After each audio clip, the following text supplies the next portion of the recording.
आए हुए सभी परमात्माओं को मेरा नमस्कार। अभी परसों का ही उदाहरण लेता हूं।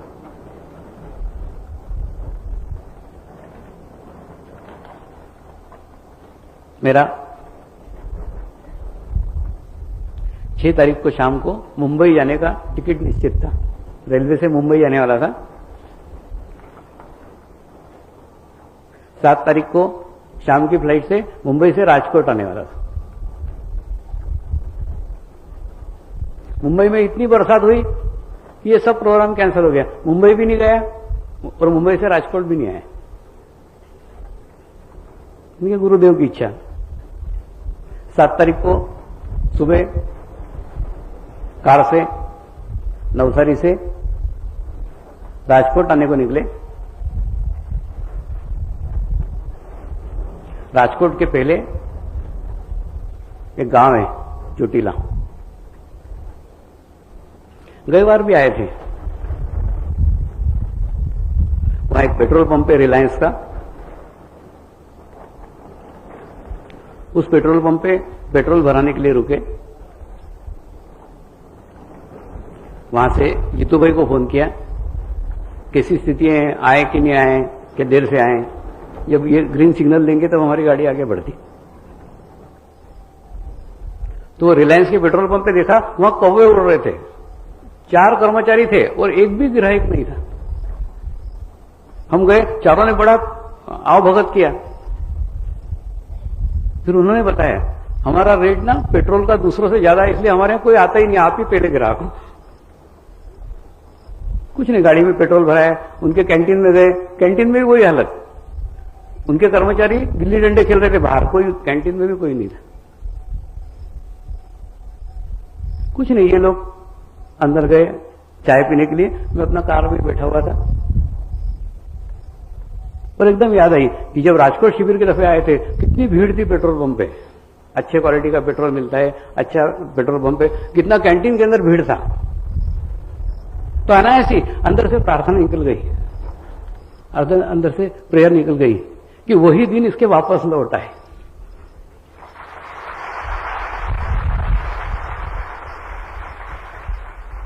और वो प्रार्थना असर देखना, वो वापस उनके वो दिन वापस लौट आएंगे। कोई भी राष्ट्र का इन्वेस्टमेंट वेस्ट नहीं जा सकता।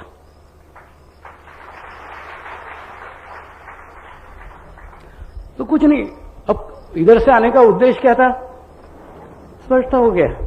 क्यों फ्लाइट कैंसिल हुई, क्यों कार से आए, क्यों उस पेट्रोल पंप पे आए, सब पूर्व निश्चित था, लेकिन पता नहीं था।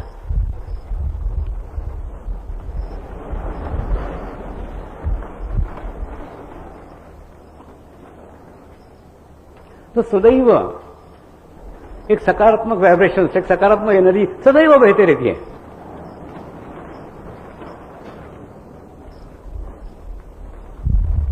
लेकिन मैं चाहता हूं ऐसी एनर्जी आप सब में बहे।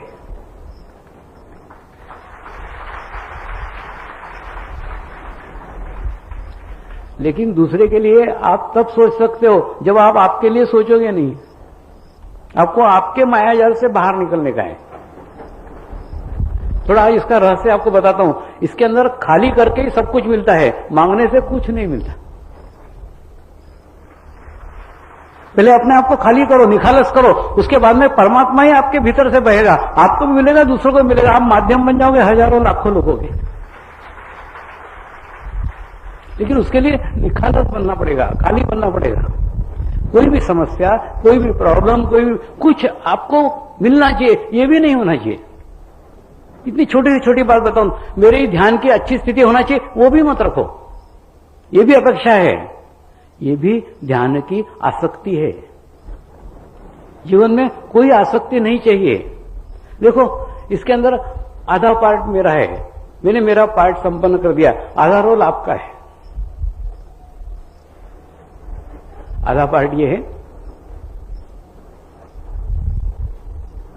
कि कल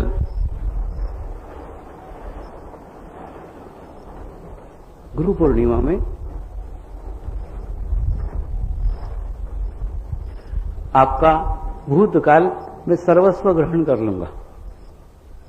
चित्त एकदम शुद्ध हो जाएगा, चित्त एकदम पवित्र हो जाएगा। आपके चित्त में किसी के प्रति कोई बुरा भाव नहीं है, कोई बुरी घटनाएं नहीं है, कुछ नहीं है, एकदम साफ, एकदम शुद्ध चित्त, पवित्र।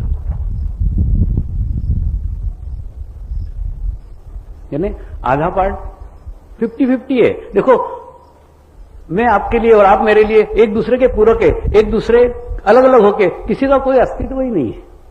तो मेरा रोल उतना ही है, मैं सिर्फ उतना ही करूंगा। लेकिन गुरु दीक्षा लेने के बाद आप दक्षिणा में आप आपकी आसक्ति दे दो। आपकी किसी चीज में कोई आसक्ति नहीं होना चाहिए। ध्यान की अच्छी स्थिति होना चाहिए, यह भी आसक्ति नहीं चाहिए। जैसे गुरुदेव की इच्छा अच्छी हो तो भी ठीक है। सानिध्य महत्वपूर्ण है, ध्यान महत्वपूर्ण है। अरे ध्यान करोगे सब कुछ हो जाएगा, ध्यान नहीं करोगे सिर्फ सोचोगे, सोच करके कहीं ध्यान की स्थिति होती है क्या? सोच रहे हैं ध्यान की अच्छी स्थिति होना चाहिए, होगी क्या? कहते ना, बिन मांगे मोती मिले, मांगे मिले न भीख। तो भीख मांग के कहीं ध्यान की स्थिति अच्छी होती है? ध्यान की स्थिति ध्यान करने से होती है, ध्यान की स्थिति मांगने से, इच्छा करने से नहीं होती। और जब तक इच्छा करोगे अच्छी ध्यान की स्थिति होना चाहिए, कभी ध्यान की स्थिति अच्छी नहीं हो सकती। इसलिए जीवन में आसक्ति को निकाल दो। छोटी से छोटी चीज भी आए, जैसी स्वामी जी की इच्छा हो तो भी ठीक है, नहीं हो तो भी ठीक है। किसी चीज में कोई आसक्ति नहीं चाहिए। ध्यान अच्छा होना चाहिए, वो भी आसक्ति नहीं चाहिए, वो भी आसक्ति है। ये सब मैं अनुभव के आधार पर कह रहा हूं। मेरे भी ध्यान अच्छा होना चाहिए, ऐसी भी आसक्ति नहीं रखी थी। सिर्फ ध्यान करना अच्छा लगता था इसलिए करता था। देखो, अच्छी जगह जुड़ जाओ तो जुड़ने के बाद में ऑटोमेटिकली सब कुछ अच्छा होता है। लेकिन वो अच्छे होने के उद्देश्य से आएंगे तो वहीं पे जाके अटक जाएंगे।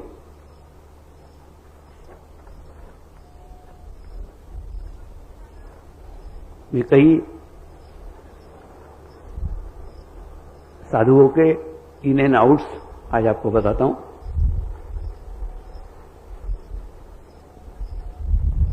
कई साधक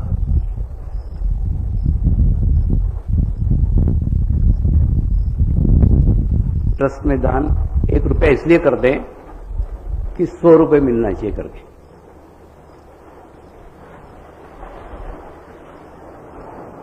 ₹100 मिलते हैं। फिर 100 रुपये दान इसलिए करते हैं कि 1000 रुपये मिलना चाहिए। फिर 1000 रुपये इसलिए करते हैं कि लाख रुपए मिलना चाहिए। और फिर लाख इसलिए कर रहे हैं क्योंकि करोड़ रुपए मिलना चाहिए। मतलब ये चैनल कभी खत्म ही नहीं हो रही है, और खत्म होते होते उनका जीवन समाप्त हो जाएगा। ये कभी नहीं समाप्त होगा।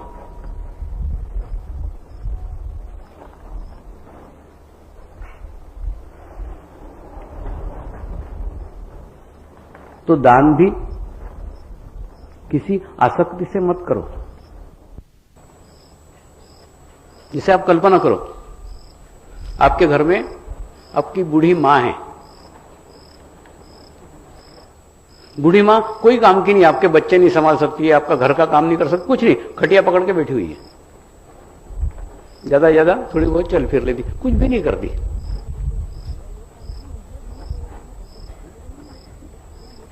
मतलब जहां से उसको पैसा दे करके आपको कुछ भी रिटर्न नहीं मिलने वाला है।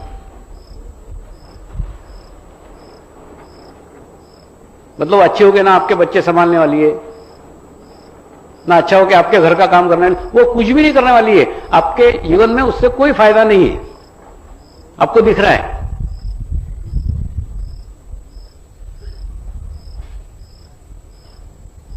फिर भी कोई आसक्ति न रखते हुए आप कृतज्ञता व्यक्त करते हो कि मां ने मुझे इतना बड़ा किया है, इतना अच्छा किया है, इतना सब कुछ किया है, तो मां के भी दवा दारू के लिए मैं कुछ पैसे दूं, ऐसा सोच करके एक उस भाव से आप अर्पण करते हो जिसमें कोई आसक्ति नहीं है। ऐसे भाव से ही आप डोनेशन दो, दान दो, नहीं तो डोनेशन की कुछ जरूरत नहीं है। नहीं तो ये तो मृग तृष्णा है, बढ़ती चली जाएगी। इसमें ट्रस्ट का विकास होगा, ट्रस्ट की आर्थिक स्थिति अच्छी होगी, आपकी आर्थिक स्थिति अच्छी होगी। लेकिन मेरे को दोनों की आर्थिक स्थिति अच्छी नहीं चाहिए, मुझे मानसिक स्थिति अच्छी चाहिए। नहीं, मैं आपको उस दिशा में ले जाने दे रहा हूं जहां जाके अंत में कुछ नहीं है, कुछ हाथ में आने वाला नहीं है। कितने बड़े बड़े महल बना दिए, कितने बड़े बड़े भवन बना दिए। देखा ना, कितने बड़े बड़े राजा होके गए, कितने बड़े बड़े राजवाड़े बना दिए। आज के खंडर पड़े हैं, कोई कुत्ता भी नहीं पूछता वहां।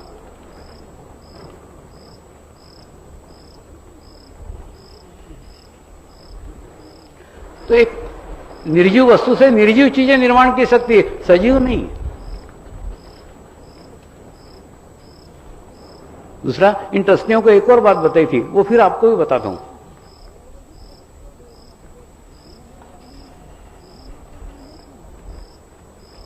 अब जब प्रचार कार्य करने के लिए जाते हो, सबसे पहले स्वामी जी के बारे में बताना चालू कर देते हो,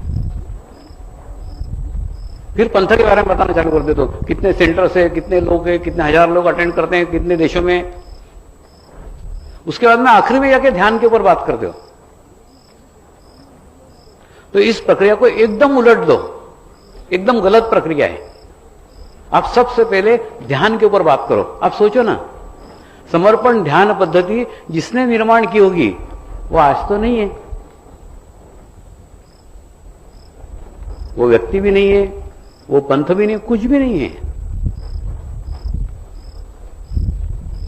800 साल पहले पूर्व तैयार की हुई पद्धति है। इस पद्धति का कुछ भी बाकी नहीं रह गया है। बाकी रह गया है सिर्फ पद्धति। तो हमको सिर्फ पद्धति को जीवित रखना है। इन सब बाकी बातों की तरफ ध्यान मत दो। स्वामी जी भी नाशवान शरीर है, पंथ भी नाशवान है, सब समाप्त हो जाएगा। रहना चाहिए सिर्फ पद्धति, मेथड, तरीका, मार्ग।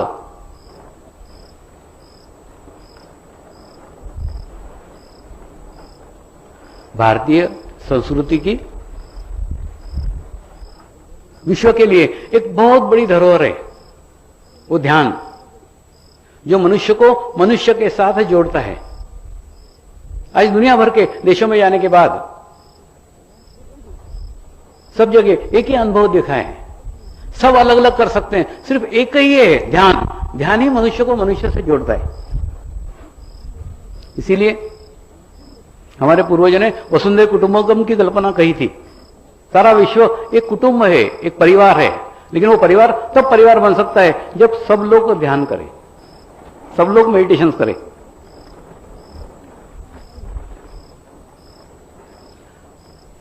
हमको आपको उसी धरोहर को अगली पीढ़ी तक पहुंचाने का है। आने वाली युवा पीढ़ी के पास पहुंचाने का है, उसके आने वाली पीढ़ियों के पास पहुंचाने का है, जो 800 साल से संभाल करके हम तक पहुंचा है।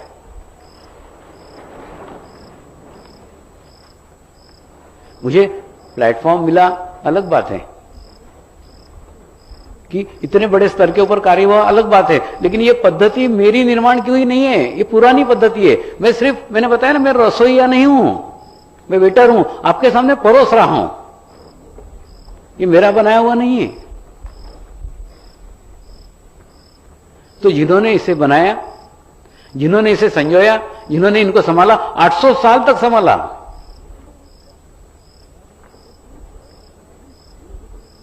और 800 साल के बाद उन्हीं की इच्छा के कारण यह प्लेटफॉर्म निर्माण हुआ है। तो हमारा भी कर्तव्य है कि इस पद्धति को हम अगली पीढ़ियों तक लेके जाएं। जैसे हमें 800 साल तक मिला, हमको भी 800 सालों तक आगे लेके जाने का है। लेकिन ये तब संभव होगा जब आप ध्यान की बात करोगे, आप मेडिटेशन की बात करोगे। आप स्वामी जी की बात करते हो, आप पंथ की बात करते हो, बिल्कुल मत करो। आप ध्यान की बात करो, मेडिटेशन की बात करो। ध्यान प्रथम, बाद में पंथ, बाद में स्वामी जी।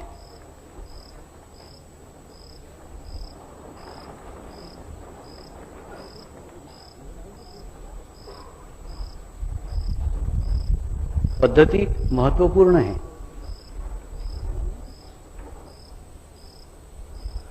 प्रत्येक गुरुओं ने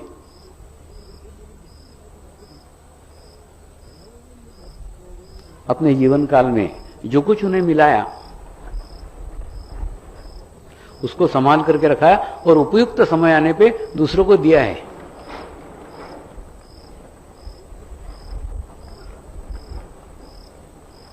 तो हमको भी खुद प्रसाद खाते बैठने का नहीं है, जो प्रसाद मिला है उसको संभालने का है, उसको संजोने का है और उसको दूसरे अगली पीढ़ी तक पहुंचाने का है। हम कड़ी हैं, हम माध्यम हैं, लेकिन माध्यम तब सशक्त होगा, माध्यम तब सबल होगा जब जो आसक्ति रहित चित्त होगा।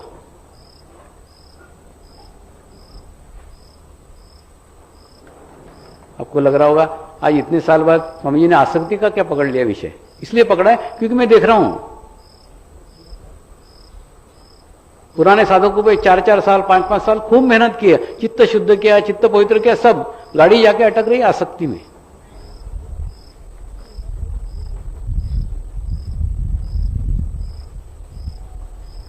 वो तो उनको ही उनका करना पड़ेगा, वो मैं नहीं कर सकता, वो मेरा क्षेत्र ही नहीं है।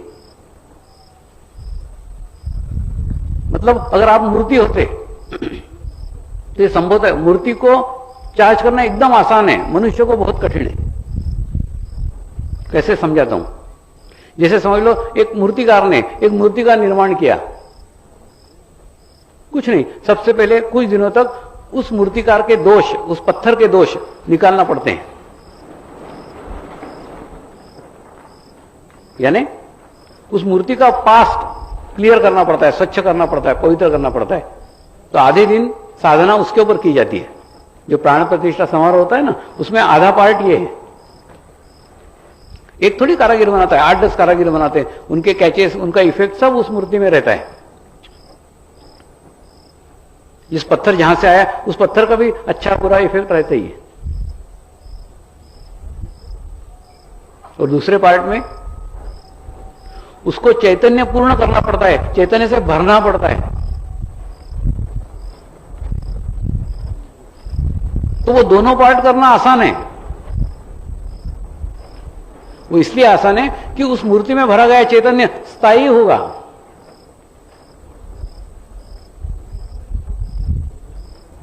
उसमें कोई आसक्ति नहीं है।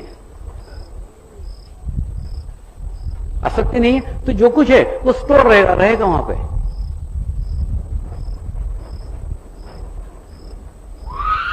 तो ऐसा अगर आप आसक्ति रहित हो जाओ, आपके अंदर भी कोई आसक्ति नहीं होना चाहिए। ऐसा करने में अगर आप सफल हो जाओ,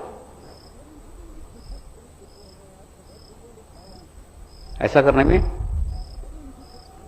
आप जितने प्रतिशत सफल होते हो,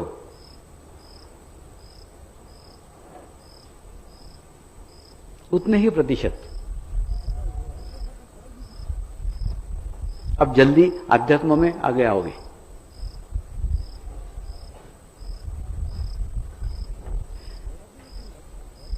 थोड़ा सा समझ लो इसको। हम किसी भी चीज की आसक्ति करते हैं, ये मिलना चाहिए, वो होना चाहिए, मतलब भविष्य का सोच रहे हैं ना, फ्यूचर का सोच रहे हैं। और फ्यूचर का सोच करके वर्तमान बिगाड़ रहे हैं। अरे बाबा, फ्यूचर तब अच्छा होगा जब वर्तमान अच्छा होगा। जब वर्तमान ही खराब है तो फ्यूचर अच्छा कैसे हो सकता है? किसी के सोचने से कोई फ्यूचर अच्छा होता है?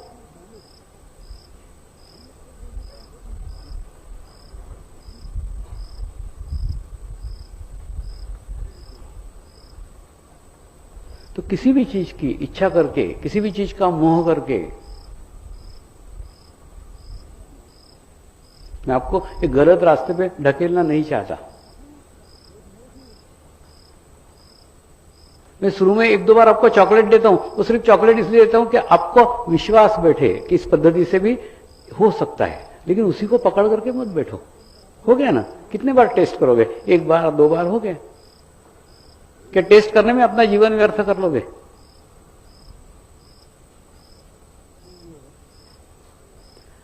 प्रगति प्रयत्न से नहीं होती, प्रगति सानिध्य से होती है। आप किसके सानिध्य में हो? किसकी संगत में हो, किसकी सोबत में हो, किसके साथ हो, आपकी सारी प्रगति उसी से होगी। लेकिन साथ संपूर्ण साथ होना चाहिए, इच्छा सहित साथ नहीं। शरीर से सेंटर पे है, चित्त से समस्या में है, चित्त से आसक्ति है कहीं।